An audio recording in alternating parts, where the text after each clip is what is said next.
에베소서 2장 1절에서 설명하고 있는 허물과 죄를 지었던 우리의 옛 모습 세 가지는 지난주에 살펴보았습니다. 지지난주에 걸쳐서 첫 번째가 세상의 풍조를 따르는 것, 두 번째가 공중의 권세 잡은 자들을 따르는 것, 그리고 또 세 번째는 육신의 욕심을 따르는 생활입니다. 이 모든 생활들은 우리가 예수님을 믿기 전에 우리가 옛사람의 모습으로 살아갔던 세 가지 형태의 모습입니다. 그리고 우리가 예수님을 믿음으로 새롭게 거듭난 우리는 바로 이러한 옛사람의 모습을 버리고 새사람의 모습으로 살아가야 되는 것이죠. 그런데 우리는 예수님을 믿고 나서도 간혹 여전히 우리의 삶 가운데 옛사람의 모습이 나타나는 경우가 있습니다. 그런데 중요한 것은 우리가 대부분 그러한 옛 모습이 명확하게 새 사람의 모습과 구별되는 것들은 우리가 잘 인지하지만, 그러나 그리하지 못하는 것들은 우리가 알지 못하는 가운데 여전히 옛 사람의 모습으로 살아갈 때가 있습니다. 그래서 지난주에는 바로 세상 풍조를 따르는 것들 중에서 어떠한 것들이 있는지 살펴보았고, 이번 주에는 우리가 공중의 권세 잡은 자를 따르는 또 우리의 허물과 죄가 어떤 것들인지 한번 살펴보고자 합니다. 공중의 권세 잡은 자는 누구이겠습니까? 바로 하늘에 있는 악한 영들이라고 에베소서 6장 12절에서는 이야기하고 있습니다. 이들이 비록 하늘에 있지만 이 땅에서 불순종의 아들들 가운데 역사하는 영이다라고 오늘 본문 말씀 에베소서 2장 2절 마지막 부분에 보면 있습니다. 불순종의 아들들 가운데 역사하는 영, 즉 하나님의 자녀들로 하여금 불순종하도록 끊임없이 공격하는 영이라는 얘기죠. 성경에는 이와 같이 아담과 이브 이후에도 하나님의 백성들에 대한 사탄의 공격에 대한 예들이 또 있습니다. 욥기 1장 9절에 보면 욥이 어찌 까닭없이 하나님을 경외하리이까. 이 말은 바로 사탄이 하나님 앞에 와서 욥을 어큐즈하면서 했던 이야기죠. 하나님의 마음에 합한 자였던 다윗 역시도 사탄의 공격의 예외는 아니었습니다. 역대상 21장 1절에 보면 사탄이 일어나 이스라엘을 대적하고 다윗을 충동하여 인구조사를 하게 하였다라고 기록하고 있습니다. 그리고 신약에서는 바울 사도 역시 사탄의 공격을 받았습니다. 고린도후서 12장 7절에 보면 바울은 자신의 육체에 있는 여러 가지 질병의 어려움을 내 육체의 가시 곧 사탄의 사자를 주셨으니 라고 고백하고 있습니다.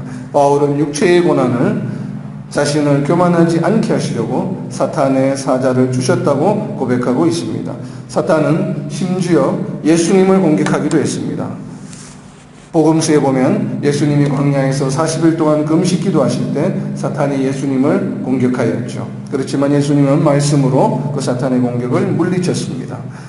그러니 오늘날 우리는 어떠하겠습니까?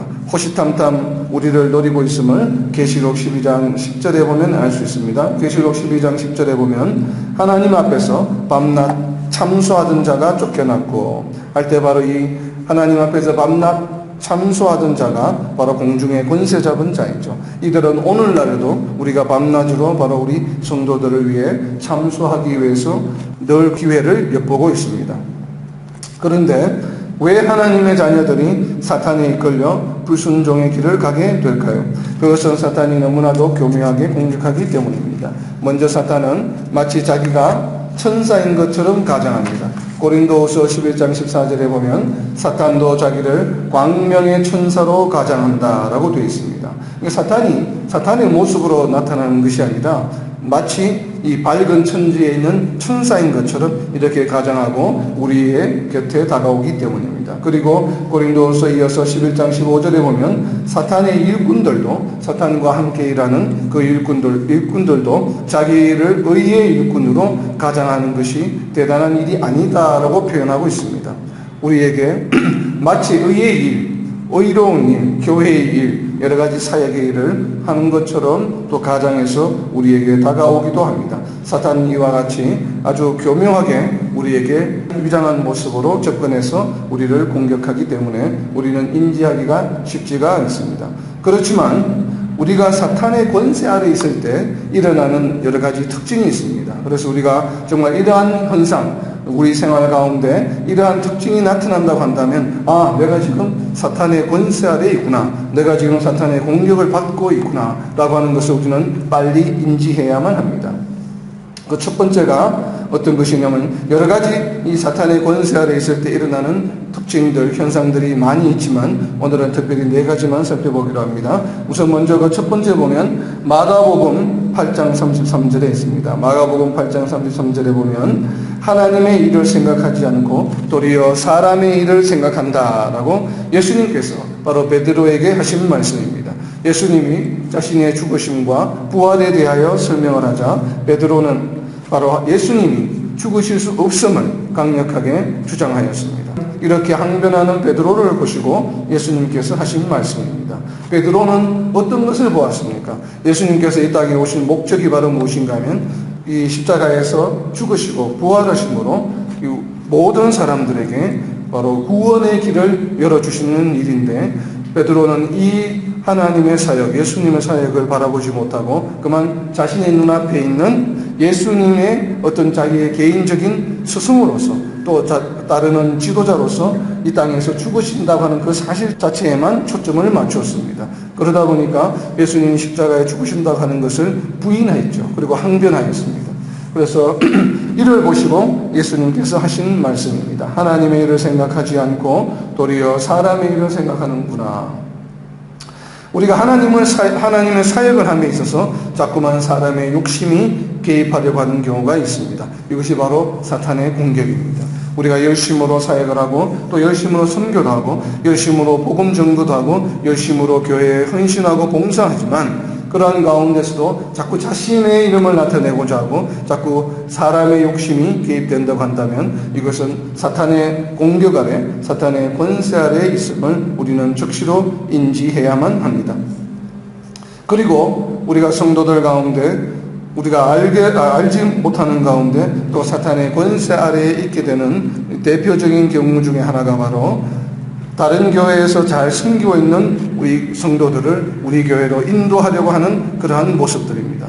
이 또한 사탄의 권세 아래에 있는 것임을 잊어서는 안 됩니다. 왜 그렇습니까? 바로 교회라고 하는 것은 그 교회가 어느 교회이든지 간에 하나님께서 세워주신 예수님의 몸된 교회이죠. 그런데 그 교회에 있는 성도들을 다른 교회로 인도한다는 것은 하나님 입장에서는 아무런 의미가 없는 일이죠. 그런데도 불구하고 그렇게 자꾸 우리 교회 중심으로 우리 교회의 다른 성도들을 자꾸 이렇게 데려오려고 하는 것은 무엇이에요? 그것은 하나님의 일을 생각하지 않고 바로 우리 교회 자신, 우리의 사람의 일을 생각하는 행위이기 때문입니다. 바로 이러한 마음이 생겨난다고 한다면 우리는 바로 그 사탄의 유혹에 지금 처해 있다고 하는 것을 곧바로 인지해야만 합니다. 그리고 그 다음 대표적인 것은 두 번째, 바로 물질에 대한 욕심이 발동할 때입니다. 특히나 하나님께 서약한 물질에 대하여 욕심이 생긴다면 이는 사탄의 권세에 있는 것임을 우리는 적시 깨달아야 합니다. 사도행전에 보면 자신의 소유를 팔아서 교회 공동체에 헌금하기로 한 것을 일부 자신의 것으로 숨겨놓았던 에피소드가 있습니다. 교회 공동체를 위해서 헌금하는 것은 참으로 좋은 일이죠. 그러나 그 과정에서 사탄은 끊임없이 그렇게 하는 행위를 방해하려고 합니다. 그래서 물질에 대한 욕심이 일어나도록 유혹한 것이죠. 바로 이러한 유혹을 이겨내지 못하고 아나니와 삽비라는 그만 자신의 일부 그 헌금하려고 했던 것을 감추었습니다. 이에 대해서 베드로가 말씀하기를 사도행전 5장 3절에 보면 사탄이 내 마음에 가득하여 내가 성령을 속이고 땅값 얼마를 감추었느냐라고 이렇게 베드로가 이야기하였습니다. 이것이 바로 사탄의 역사이죠. 우리가 교회를 위해서 아니면 또 하나님을 위해서 선교를 위해서 여러 가지로 우리가 결단하고 또 서약하고 또 이렇게 하지만 그러나 그것이 진행되는 가운데 우리가 알지 못하는 가운데 은연중에 이를 방해하려고 하는 여러 가지 공격들과 노력들이 있습니다. 바로 이것이 사탄의 유혹이죠. 바로 이러한 유혹이 몰려올 때는 즉시로 우리가 사탄의 유혹임을 깨닫고 그것으로부터 빠져나와야만 합니다. 그리고 우리는 사람이라면 누구나 재물에 대한 욕심이 있기 마련이죠. 재물에 대한 욕심이 전혀 없다고 할 수는 없습니다. 그러나 그 욕심이 너무 지나쳐서 재물이 삶의 기준이 된다면 이는 사탄의 권세 아래에 있는 것임을 우리는 인정해야만 합니다. 왜냐하면 우리는 하나님과 재물을 겸하여 섬기지 못하기 때문입니다. 마태복음 6장 24절에 보면 하나님과 재물을 겸하여 섬기지 못한다라고 이야기하고 있습니다. 그래서 복음서에서는 부자가 천국에 들어가는 것이 낙타가 바늘 위에 들어가는 것보다 어렵다고 이야기하고 있는 것입니다. 마태복음 19장 22절에 보면 재물이 많은 청년이 예수님에게 와서 어떻게 하면 천국에 내가 구원의 반열에 들어서 천국에 갈 수 있을까요? 라고 이야기하였을 때 예수님께서 네가 가지고 있는 재물을 팔아서 가난한 자에게 나누어 주라 라고 이야기하는 것을 듣고 청년이 근심하며 그냥 돌아간 에피소드입니다. 그게 마태복음 19장 22절에 보면 청년이 재물이 많으므로 이 말씀을 듣고 근심하며 가니라.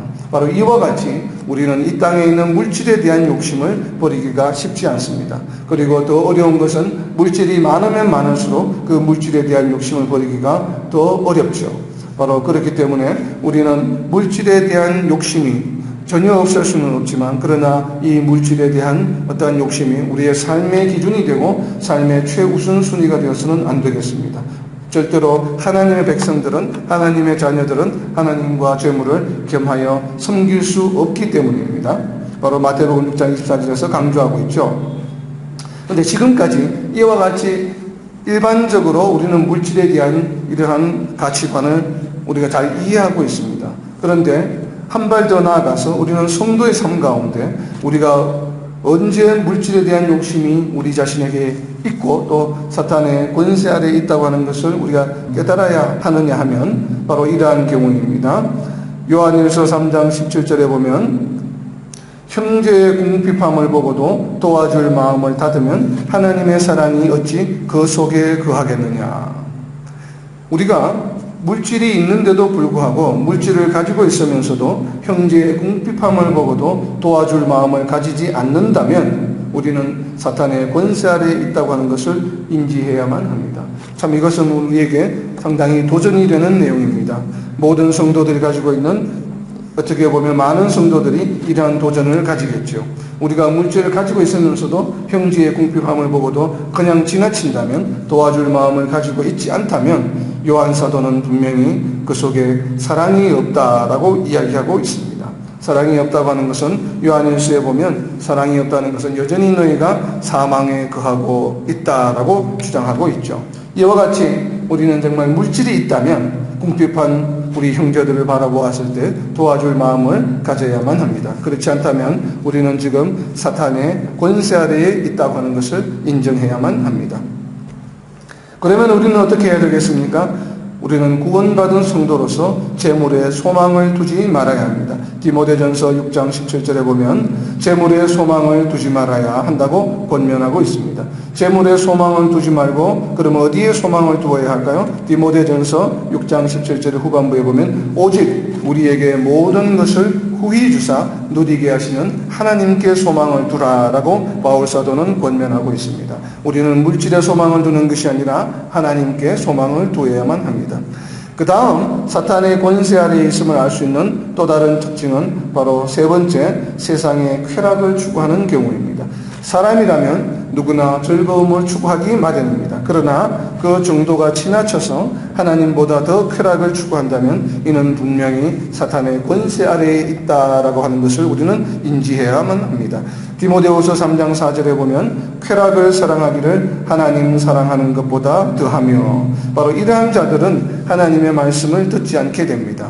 이러한 사람들은 이 쾌락을 추구하는 사람들은 어떻게 되냐 하면 어떤 자들을 말하는가 하면 신명기 21장 20절에 보면 완악하고 패역하여 우리 말을 듣지 아니하며 방탕하며 술에 잠긴 자라. 바로 이러한 자들이 하나님보다 쾌락을 더 추구하는 자들이죠. 그래서 누가복음 21장 34절에서는 스스로 조심하라라고 권면하고 있습니다. 이렇게 우리가 이러한 쾌락의 유혹으로부터 스스로 조심하지 않으면 방탕함과 술취함과 생활의 염려로 마음이 둔하여지고 뜻밖의 그날이 뜻과 같이 너희에게 임하리라 하신 바로 이 누가복음의 말씀이 누가복음 21장 34절에 보면 우리가 정말 방탕한 생활을 하고 스스로 이러한 쾌락으로부터 조심하지 않으면 이러한 생활의 염려로 마음이 둔하여지고 뜻밖의 그날이 뜻과 같이 우리에게 임한다라고 말씀하고 있습니다. 그래서 바울 사도는 로마서 13장 13절에서 낮에와 같이 단정히 행하고 방탕하거나 술 취하지 말며 음란하거나 호색하지 말라라고 권면하고 있습니다. 왜냐하면 이러한 일들을 하는 자들은 하나님의 나라를 유업으로 받지 못한다고 갈라디아서 5장 21절에서 말씀하고 있기 때문입니다. 왜 하나님의 나라를 유업으로 받지 못합니까? 그것은 사탄의 권세 아래 놓여 있기 때문입니다. 우리는 정말 낮에와 같이 단정히 행하고 방탕하거나 술 취하지 말며 음란하거나 호색하지 말아야 합니다. 바로 이러한 유혹이 다가올 때마다 이것은 사탄의 유혹이구나. 우리로 하여금 하나님의 나라를 유혹으로 받지 못하게 하는 사탄의 방해 공작임을 우리는 적시 인지하여야만 합니다. 자, 이제 마지막으로 네 번째, 우리가 사탄의 권세 아래에 있다라는 것을 인정해야만 되는 네 번째는 바로 말씀에 대한 갈급함이 생기지 않을 때입니다.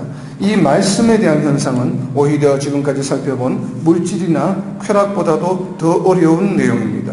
왜냐하면 말씀에 대한 갈급함이 없는 것을 많은 성도들이 은사가 없어서라고 생각하고 있기 때문입니다.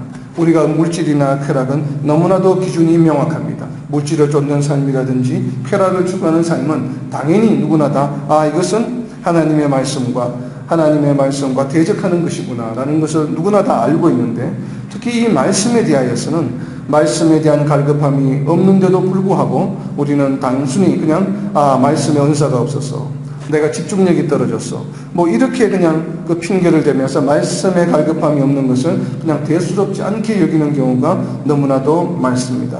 그래서 말씀에 대한 갈급함이 없는 것에 대해서 너무나도 무덤덤하죠. 과연 그렇습니까? 말씀에 대한 은사가 없어서 말씀에 대한 사모함과 갈급함이 없는 것이겠습니까? 그렇지 않습니다. 하나님의 백성이라면, 하나님의 백성은 어떤 자라고 선포하고 있습니까? 성경에 보면 복을 받은 자라고 이야기하고 있죠. 시편 1편 2절에 보면 하나님의 백성으로서 복을 받은 자라면 오직 여호와의 율법을 즐거워하여 그의 율법을 주야로 묵상하는도다. 이것은 하나님의 백성이라면 예외 없이 누구나 다 이렇게 해야 된다고 말씀을 선포하고 있는 것입니다. 말씀의 은사를 받은 자만 여호와의 율법을 즐거워해서 율법을 주야로 묵상하는 것이 아니라 복을 받은 자, 즉 하나님의 백성으로 선택함을 받고 구원을 받은 자라면 당연히 여호와의 율법을 즐거워해야 하고 또 그의 율법을 주야로 묵상해야만 한다고 선포하고 있는 것입니다. 하나님의 백성으로 선택받아 구원받은 성도라면 그 은혜에 감사하여 날마다 하나님의 율법을 즐거워하고 묵상할 수밖에 없는 것이겠죠. 그런데 그렇게 하지 않는 것은 무엇이겠습니까? 우리로 하여금 이렇게 주야로 말씀을 묵상하지 않도록, 하나님의 말씀을 즐거워하지 않도록 하는 것은 철저한 사탄의 방해인 것입니다. 왜냐하면 사탄을 물리치는 유일한 수단이 바로 말씀이기 때문입니다. 그래서 성도들이 말씀을 들으면 말씀을 들었을 때 사탄이 즉시 와서 뿌려진 말씀을 빼앗는 것입니다. 그것을 마가복음 4장 15절에 보면 천국의 비유의 말씀에서 나와 있죠.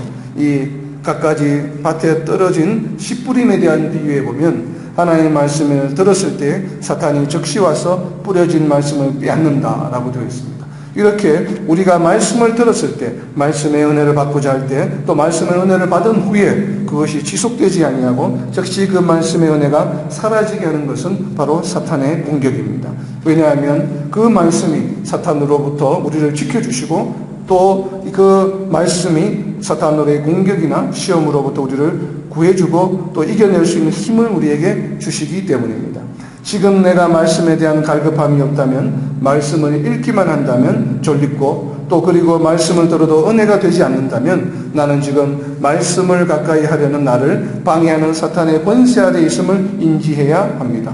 그리고 우리는 기도해야 됩니다. 우리는 정말 말씀을 읽을 때 집중이 안 되고 말씀을 자꾸 못 읽게 된다라고 하는 이야기를 많이 하죠. 그러나 그것은 내가 집중력이 없어서가 아니라 바로 나로 하여금 집중력이 없는 것처럼 느끼게 하는 사탄의 권세임을 잊어서는 안 됩니다. 그리고 우리가 말씀을 읽을 때면 말씀을 조금만 읽기만 하면 졸립다라고 하는 것도 마찬가지예요. 우리가 말씀이 지루해서 이 재미가 없어서 졸리는 것이 아니라 우리가 말씀을 읽을 때 그 말씀을 지루하게 하며 또 졸립게 하는 것이 바로 사탄의 권세와 사탄의 공격임을 잊어서는 안 됩니다. 그리고 우리가 또 말씀을 읽을 때 흔히 하는 얘기가 말씀이 너무 어렵다라고 하는 말을 이야기 많이 하는데 그래서 공부하기가 쉽지 않다라고 이야기를 합니다. 그러나 하나님의 말씀은 창세기로부터 요한계시록에 이르기까지 누구나 읽으면 다 알 수 있게끔 아주 쉽게 되어 있다는 것을 우리는 정말 인정해야만 합니다. 단지 말씀을 읽을 때마다 그 말씀이 어렵게 느껴지게 하는 것은 바로 무엇인가 하면 사탄의 권세 아래에 있는 것이요 사탄이 우리를 공격하는 것임을 잊어서는 안 되겠습니다. 우리는 정말 이렇게 말씀을 읽을 때 우리의 갈급함과 또 이러한 갈급함이 사라지게 하는 것들이 공격할 때마다 말씀이 어렵다고 느껴질 때마다 말씀을 읽을 때마다 졸립게 느껴질 때마다 말씀을 읽을 때마다 말씀이 은혜가 되지 않는다고 느낄 때마다 우리는 기도해야만 합니다.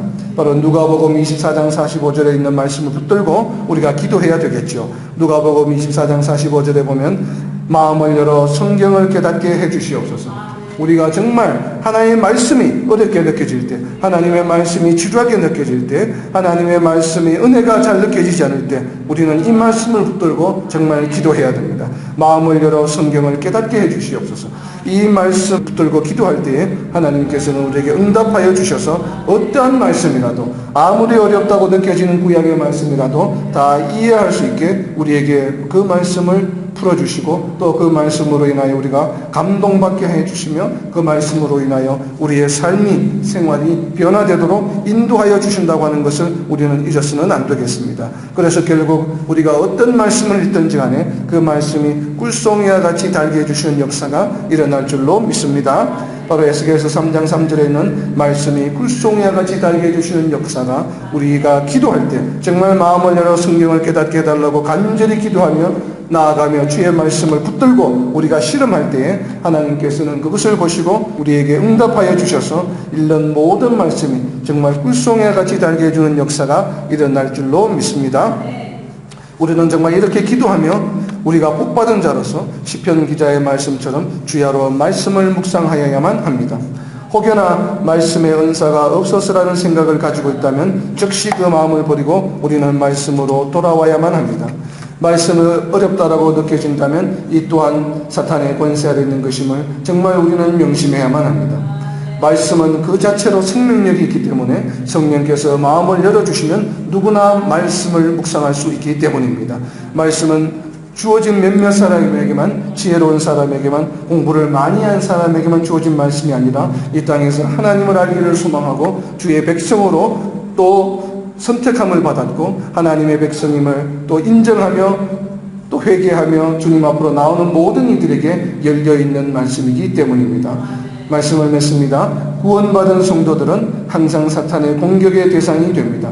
항상 옛사람의 생활 방식으로 돌아가게 하려고 사탄은 우리를 끊임없이 공격합니다.